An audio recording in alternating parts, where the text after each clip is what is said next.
Call to order this meeting of the St. Augustine Port Waterway and Beach District of January 16th, 2024. All rise for the Pledge of Allegiance.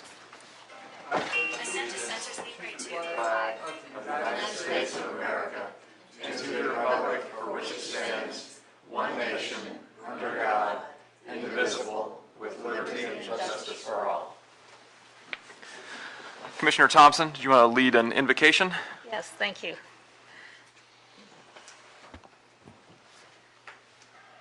Heavenly Father, we thank you as we gather here today with the collective interest of the community at our hearts, that we make good decisions, that we make decisions that are based on the best for the community and best for all, particularly the waterways. As your rain has bathed us today, we thank you for that bath of fresh water.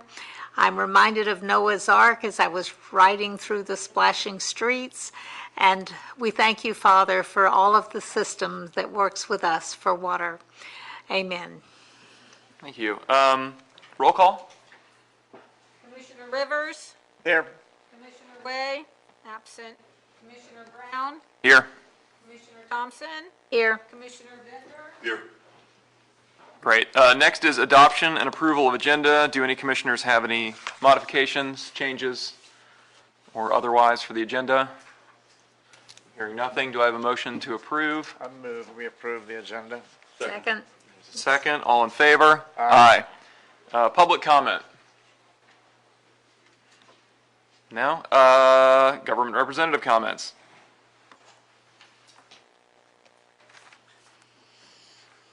Good afternoon. Officer Harvey with the City of St. Augustine Police Department's Marine Unit.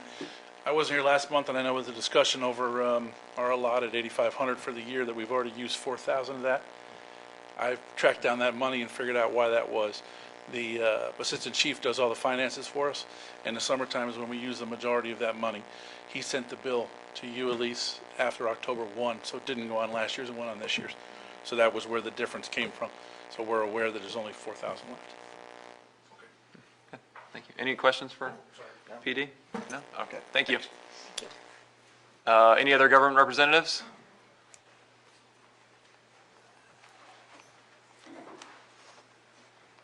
Eric Malden, Harbormaster, City of St. Augustine. Just a couple little updates. Breakwater dock progress. The crane and barge equipment should be demobilized by the end of next week, and then utilities to follow. So we should be wrapping up that project towards the end of February. Everything's still on schedule. Leading up to the crane removal, right around February 1st, we're going to have the arrival of the now Trinidad, the Spanish tall ship, Magellan's replica ship. So they'll be docked for approximately 2 or 3 months with us. And it's, as you know, probably previous times they were here, it's like a floating museum. Visitors on and off. The boat doesn't actually leave. It's just a floating stagnant museum there. So, and then a couple of months ago, I came to you about salt run inspections for the slow speed signs and stuff in Salt Run.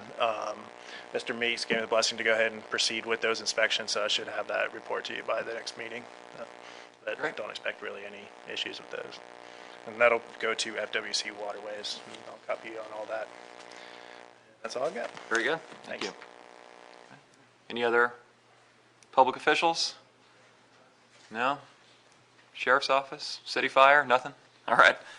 Next up is Secretary Treasurer's report.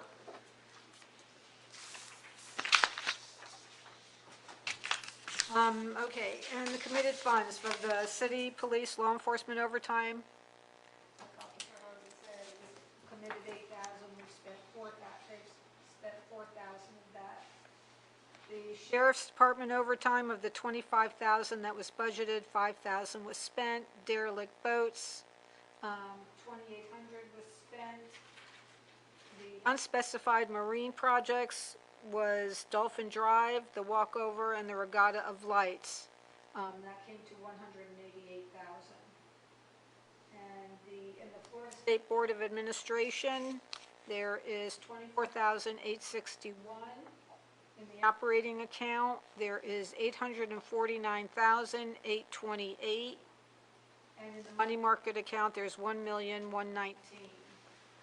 And then for the budget, for the taxes that we budgeted for this fiscal year, we budgeted $826,049.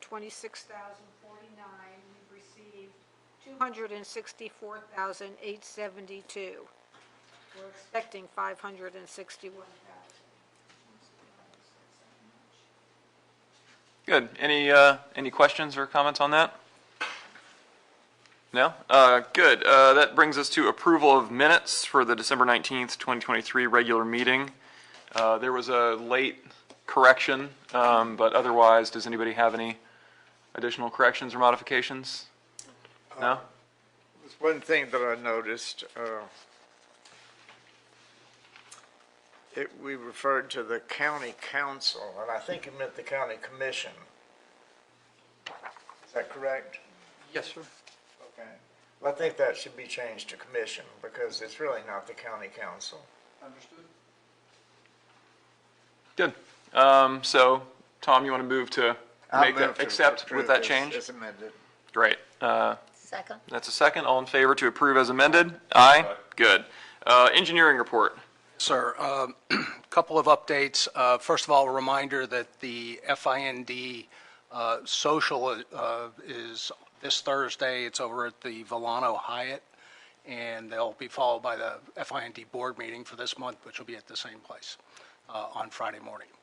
So a couple of project updates. The Summerhaven Intracoastal area dredging that's happening in the Intracoastal Waterway, there's an additional 175,000 cubic yards that's going to be taken out and placed on the beach down there. So that's will extend the project a little bit time-wise. And then just the other quick update for the St. Augustine Beach Shore Protection Project. A pre-construction meeting has been scheduled for this month, and they should be getting started within the next month or a month and a half or so. That's it. Ken, do you know anything about the DOT's plans to raise the seawall downtown between the bridge and the fort? Have you heard anything about that? I haven't heard anything about specific about the DOT project. I know that that the National Park Service was going to raise their portion of the seawall as well. I have no idea what the status of that is, though. I was part of a Taylor Engineering submitted on that and was not selected. Oh, okay. So that's, Sorry to bring up bad feelings about that. Good, thank you. Any other questions for Ken? No? Good, that brings us to item A of old business. State Road A1A Trail Project Development Update. Commissioner Thompson. Right, and I actually just brought some literature that I thought you'd enjoy looking at today. I went to a meeting, I would say in the last 6 weeks, about this project. And if you look at what you have in front of you and open up to the inside, it shows you that the long-term goal is to build a, what do you want to call it, a highway or a pedestrian walkway that goes from Magnolia Avenue across A1A and all the way up to 24th Street. And the idea is to provide a safe place for pedestrians, walkers, bicycles. I don't know what they're going to do about the motorized bicycles that we now have. I don't know what regulations will be put in place for that. But it does show you the scope of the project, and that it's moving forward. It's still, I guess, what you would call in the planning stage. If you look on the front of the piece of literature that I gave you, we're in planning, and then we're going to move to a study, and then design and right-of-way, and then ultimately construction. I hope that I live to see this project and can walk this path. But considering how long some of these projects take, it may be questionable. But at any rate, I thought that this is of interest to us because it does provide access to our resources that we have. It's adjacent to the waters, obviously, crossing the Intercoastal Waterway and then parallel to the Atlantic Ocean. Beautiful resource it will be for our community. And then I also provided for you a Florida Scenic Highways. This will obviously be part of that plan, but this is what's currently in our Florida Scenic Highways. And we really do have a beautiful state and beautiful resources available for our residents. And so I just, that was a resource that was there when I went to this meeting, and I thought you'd enjoy having that as well. So that's Absolutely. where we are. We're not going to be funding it, but I think we will enjoy the resource. Absolutely. Linda, when you get a chance, I need to get a copy of what you're sending to everybody.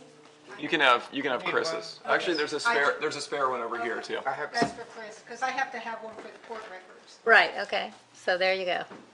Good. All right. Well, thank you very much, Commissioner Thompson. That's an exciting project to be sure.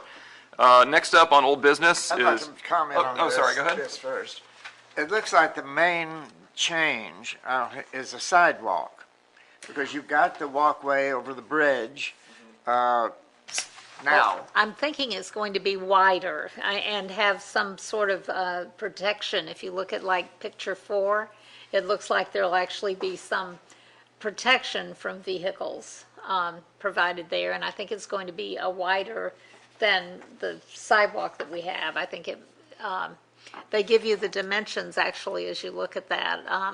I believe it'll be, if I'm, can Eight see feet that, wide, it looks like, 8 yeah. feet wide That's- is pretty wide. That's wider than it is now, Yeah, for sure. it's pretty wide, and it'll allow for both forward and backward traffic. So I think it's going to be pretty exciting The when we get pedestrian traffic, Excuse me? forward and backwards, pedestrian Right, well, traffic. 8 feet wide, so you can figure 4 feet going and 4 feet coming back. That's a pretty good width of travel. Bridge. This is across the bridge. I don't know how they'll do that across the bridge. I don't know, but it seems to me like the bridge is okay the way it is. The people do go both ways on it when they Right, walk. right. And Well, cars they- go both ways on it. They may take that as already 4 feet in each direction. Save a little bit of money. Yeah, you know. right, it may be. That'd be a great And, deal of money. you know, we're still in the quote-unquote we're in the planning stage.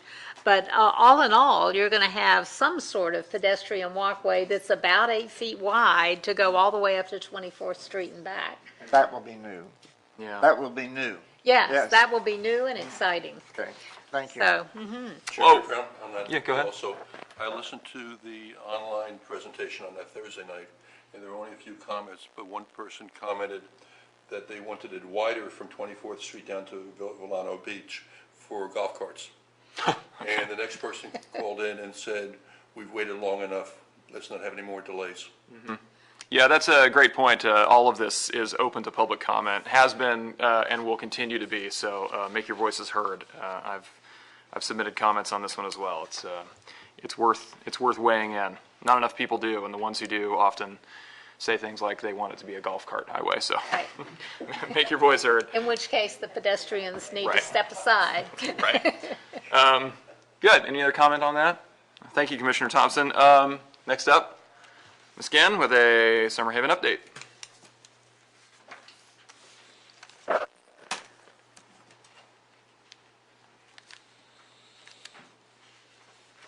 Here. Happy New Year to you. We are here today, as promised, to update you on the Intera report presentation to the St. Johns County Commission. The meeting was held on December 19th. It was very positive, and the commission acknowledged all the public benefits that the river provides and voted unanimously to have the coastal management and grants staff do further research into ways to restore and protect the river, find partners at the local, regional, state level, and locate funding sources as well. So we look forward to meeting with those teams, working with those teams to find a permanent solution to keep the river flowing and our area resilient. Two things that we've talked about before in here that were not included in the Intera report were the public, recreational, environmental, and educational values that the river provides. And we've discussed this at other meetings, but because recreation is a big part of the port's mission statement, I'd like to call on one of my colleagues to talk a little bit about recreation in our area.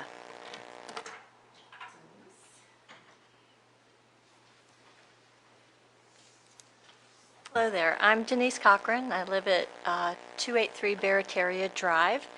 And when I moved to this area, I thought it was a little hidden gem down on Summer Haven Island. And I have a dog that I walk around, and I have been pleasantly surprised at the massive number of people that come from all over to take part of what is offered in Summerhaven Island. And a lot of the participation that's happened in that area has been severely impacted by the closing up of the Summerhaven River. So what I have seen, though, is there is a huge number of vacationers and day trippers to the area, but I've also seen a large number of school groups that come out. I do volunteering at Whitney Lab. They actually run a marine science program, a day camp in the summertime that uses that area off the Summerhaven River to do marine studies with elementary, junior high, and high school kids. I've also seen a large number of commercial businesses that come into that area. They do kayaking classes, paddleboard classes. The Summerhaven River allows a very calm environment for learning, how to balance and maneuver in those type of recreational equipment. And then we have surfing classes that occur off of the beaches of Summerhaven. So earlier this summer, we did hear from the county commissioners that there was a thought about doing either a no action or a strategic retreat from the area. That was one of the options that they were viewing. And when I heard that, I got really kind of dismayed, because a lot of the conversation that was going on was saying that we don't need to worry about the Summerhaven River because it's only going to benefit the people that live right on the shores of it. And nothing could be further from the truth about that. So just for myself, to kind of get an idea of the usage of the Summerhaven River, I put together a very informal little petition, and it just states, do you support the efforts to restore and maintain the Summerhaven waterways? And I put this together so I would have a legitimate excuse to walk up to people and ask them where they're from and what they felt about the Summerhaven River. And within just a couple of hours on a weekend in September, I got 252 signatures. And out of those 252 signatures, 125 of them were from St. Johns County residents, and that was to be expected. Most people in St. Johns County kind of knows about that area. But of the other 125 signatures, we had I was able to get signatures from Floridians that came from Palatka, Bunnell, Gainesville, Ocala, Hawthorne, Melrose, Jacksonville, Palm Coast, Flagler Beach, Ormond Beach, Daytona, Winter Haven, Orlando, Miami, and Homestead. And then I also got signatures, and this is in the same couple of hours of just approaching people on the beach, on the Summerhaven River. I got signatures from people from Dublin, Georgia, Dexter, Georgia, Evans, Georgia, Atlanta, Columbia, South Carolina, Statesville, North Carolina, St. Louis, Missouri, and Bristol, Tennessee. So this isn't a hidden gem. It's not a secret anymore. It is a highly used recreational area in St. Johns County. We're very blessed and lucky to have a resource like that in our area, but with the closing of the Summerhaven River, it is drastically changing that environment. So we understand you've given great support to the efforts to restore the Summerhaven River in the past. We've now put together a coalition of the community stakeholders in the area. We're calling ourselves the Summerhaven Resilience Coalition, and we are dedicated to finding a permanent solution to the Summerhaven River and to keep that area accessible to the public for recreational and educational uses. So we truly wish you would consider the $90,000 that have been obligated to the Summerhaven River Restoration Project to be held for us. Now that we have the report from the engineering study done by Interra, it's giving us a pathway to move forward to find a permanent solution, and we hope you'll consider redesignating those monies back under that original obligation so that we can move forward. We're seeking out funds in other locations. but that gives us at least a little bit of a head start. So thank you for your past support, and we hope we can call on you for your continued support to the area. Thank you. Thank you. That are on the treasurer's report, 83,493, and we're still holding that, aren't we? Yes. I talked to Elise earlier. Okay, so I was going to have our grants person come up, but she was unable to make it, just to talk about ways to fund the restoration, the engineering, and all of the things that permits require and so forth. But I do have, Summerhaven is unique in that we have so many different things that would qualify for grants. And I'm just going to go down a real quick list. Water quality, fisheries, coastal resiliency, habitat conservation, aquaculture and oyster harvesting, rivers and trails, parks and recreation, fish and wildlife, manatee protection, and other ecosystem services. So there's a wide variety of grant money available. The Governor DeSantis has put millions and millions of dollars into water quality, maintaining coastal systems, and there's, I just think, a big trend toward this. And so we're very hopeful that we're going to be able to partner with other agencies and also get some of those funds. Again, I'm echoing Denise. We would respectfully ask that the port vote to keep Summerhaven funds in the committed account so they can be used in an appropriate way to help fund future river needs. Questions? Any questions for Ms. Genn? Linda, what are you're asking for more funds to be put into that account? No, we're asking for those funds to stay in the account. And because when we had the meetings before, there was some question as to whether or not those funds would be used. And we were kind of waiting and waiting and waiting on the Intera report and then the county commission meeting to see, if we were moving forward. Because we have to have the support of the county, and we're so grateful that they were unanimous in their decision to help try to find some solutions for us. So These, there's no question about us holding those funds. No. We don't need any action. We're holding them. We're committed to continue to hold them. okay, Yeah, up until you need them, but they are committed to Summerhaven. Okay. Yes, the balance was 83,000. okay. All right, well, there was just some discussion, and so we just wanted to be sure that that was accurate. Okay, thank you. Thank you. On that point, I believe Commissioner Thompson mentioned at the commissioners' meeting in December, they were looking at economic analysis. They did, and that was part of the concern, was that they had not really addressed the economic impacts, beyond just the residents, but for everyone who uses, the total economic impact was really not addressed in that study. Particularly the no action option, Right, right? the no Yeah. action option actually showed a balance of 0, and in no action, obviously, there would be great impact. Right. I'll just say one more thing to your point. Yeah, and what's one of the things that the county said, Commissioner Arnold said, we realize that to do nothing at Summerhaven is not zero cost. And the value of Summerhaven is in its recreation and its environment. And that was not included in the Intera report. It was strictly engineering. There were some things about property protection in there, but not the heart of Summerhaven is its environment and its river and its recreation. Thank you for remembering that. Yep.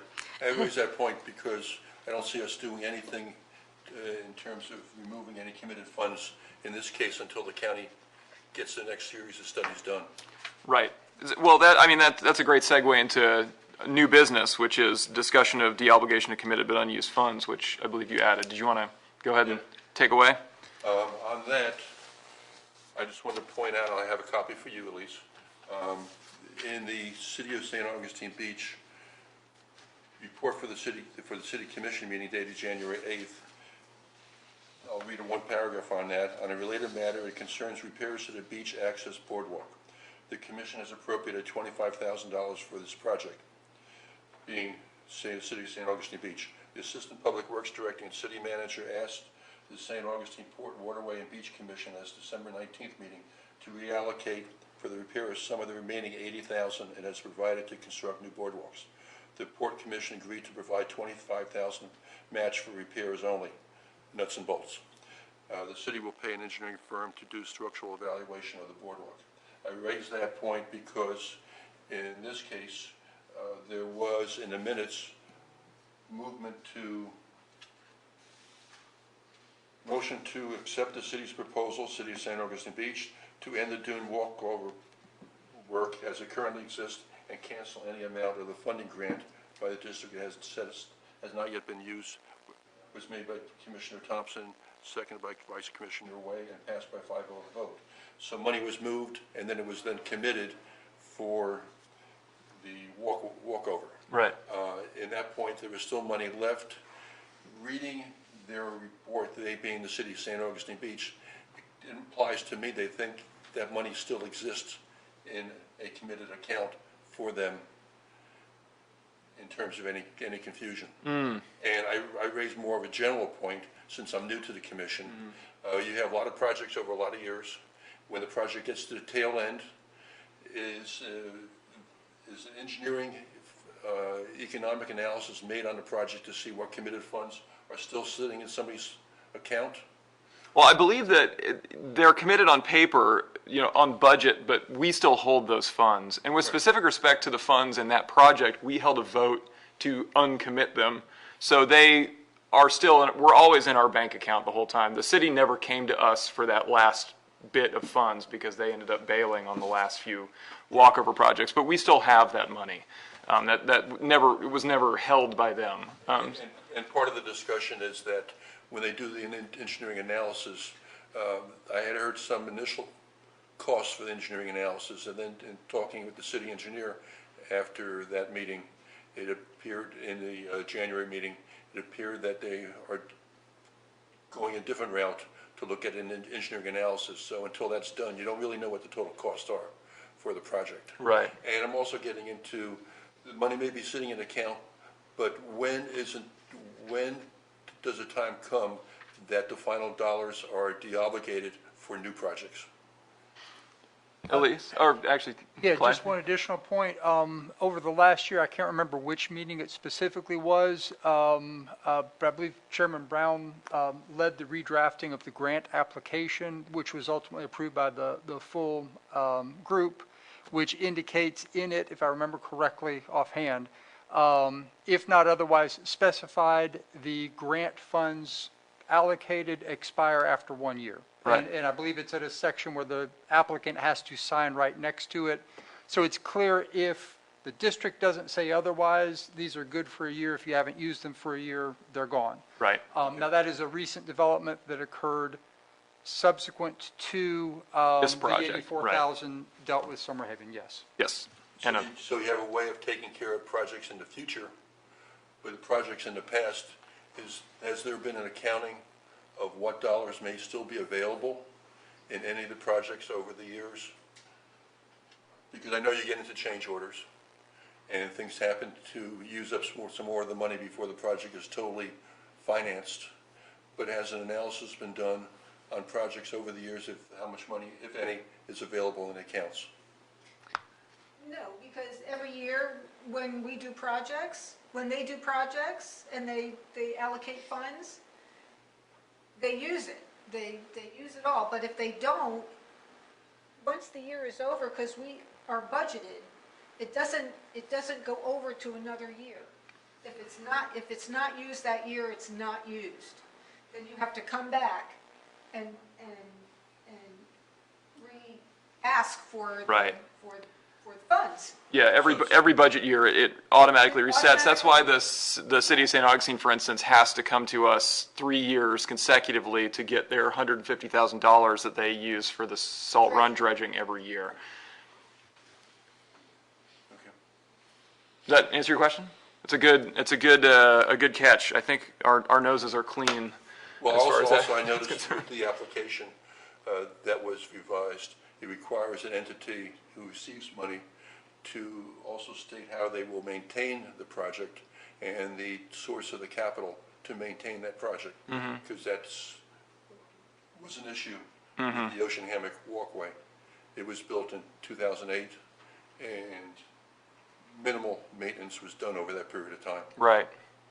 Yeah, so we would like to know so that we can make sure we're not throwing money away. Just before we're completely off this merged topic, just to plant a seed for both the commissioners as well as Summerhaven, similar to what occurred with City of St. Augustine Beach at the last meeting, depending upon how the original grant request was worded and approved, both sides might want to look at doing something similar to the last meeting so that those specific funds at some future time are deallocated, and you might get a bigger bang for your buck depending on what is coming down the line as far as a matching funds, where instead of that 83 going specifically to one thing, Summerhaven gives up a portion of that, and there's a new grant for, 5,000 for XYZ that's going to be matched by the feds and the state, and the 5 becomes 25. Not an action for today, but just a thought for both sides to keep in mind, depending on how that original grant was worded. I was not here at that time, so I really can't speak a whole lot off the cuff. That's all. Good point. Thank you. Well, good. Any other discussion on this issue? Hearing nothing. That concludes new business, which brings us to public comment. I have a question first. Oops. Oh, hang on. Sorry. Go ahead. We got this letter from Josh Underwood, and said I'm actually going to send my new Marine Sergeant Jason Crowell to introduce himself. Aha. Well, there he is. Okay, well, I just, I was gonna come up and introduce myself. So, I'm Sergeant Jason Kroll with St. Johns County Sheriff's Office, and I've been recently put in charge of the Marine unit as well as the agricultural unit that the Sheriff's Office has. We're available. If you need us, call us 24/7. Great. Nice to meet you. Appreciate it. pronounce your name, you pronounce your name Kroll? Kroll, yes, sir. Kroll, okay. Come on up. Public comment. Good afternoon. I'm Eric Cochran, Denise's husband. But without a whole lot of hyperbole, I'd like to just kind of state the condition of the Summerhaven Beach and Waterway and Rattlesnake Island. Now, the last nor'easter that came through in December, it was associated with a spring high tide, and started out standing on A1A, and water was actually coming over the beach. But had we had 2 more feet of water, A1A would have been inundated with water, and my feet would have been wet. So I went over to Rattlesnake Island, looked around. There was actually 20 feet of dry land between the Intercoastal Waterway and the Summerhaven River. And that was in Helen Mellon Park, a county park. Went a little further into Rattlesnake Island, into the national park, and it was washing through, all the way through, free access between the inlet and the Intercoastal Waterway. Now, this is during a normal nor'easter. I don't know, hopefully the board has gone down and taken a look recently down there. I don't know. If you have, if you haven't, I would be happy to come down and show you around and show you what I'm talking about. You know, I discussed this with some of the county commission, and I guess my point is, you know, we're one calamity away from a real big disaster down there, I think. You know, another large hurricane pushing water up in there, and everybody's underwater again, including the road. The condition of the park down there is in poor condition. It is eroded severely. The river keeps filling, and the beach keeps eroding. So I guess what I'm trying to do is push push this board and the county commission along. We've got the study done, right? The study went so far into an engineering study, it didn't go into a cost analysis associated with the engineering study. And somebody has to allocate funds maybe to do that. I'm not sure how much that is. But if we keep pushing this along, if we push it too far along, we're going to have a natural disaster down there. And that's my point. So thank you for your attention. You. Any questions? I just want to mention, I'm somewhat familiar with the national park down there. I volunteered 14 years at Fort Mantazza as a deckhand on the boat. Yep. And I was in transition to the south from New Jersey. Uh-huh. And I've been there during the different times when the walkways were underwater, when they were replaced, and haven't been there recently, but I understand what you're saying in terms of the national park. Anyone else? Thank you. Sure. Any other public comment? Hearing nothing. Comments by commissioners. Tom? Turn up the heat tonight, my advice. Yeah, it'll be a cold one. Linda? I just thank everyone for being here and giving us your perspective and your views. I think it's important to hear from the members of who actually live in these places and can tell us what's going on. So I appreciate your view. Mr. Bender? Thank you. I always look forward to people's input. We've had a similar situation with the city of St. Augustine Beach, where we tried to protect a walkway that was there from 2008, 2009, and through various petitions, including an online petition, we have had over 5,600 signatures to protect the Ocean Hammock walkway there. So you may want to consider an online petition also. The person that really was responsible for the online was Nana Royer. Suggestion. Good. All right. Well, that brings us to the end of our meeting. Our next meeting is going to be February the 20th. Is that right? There being no other business, this meeting is adjourned.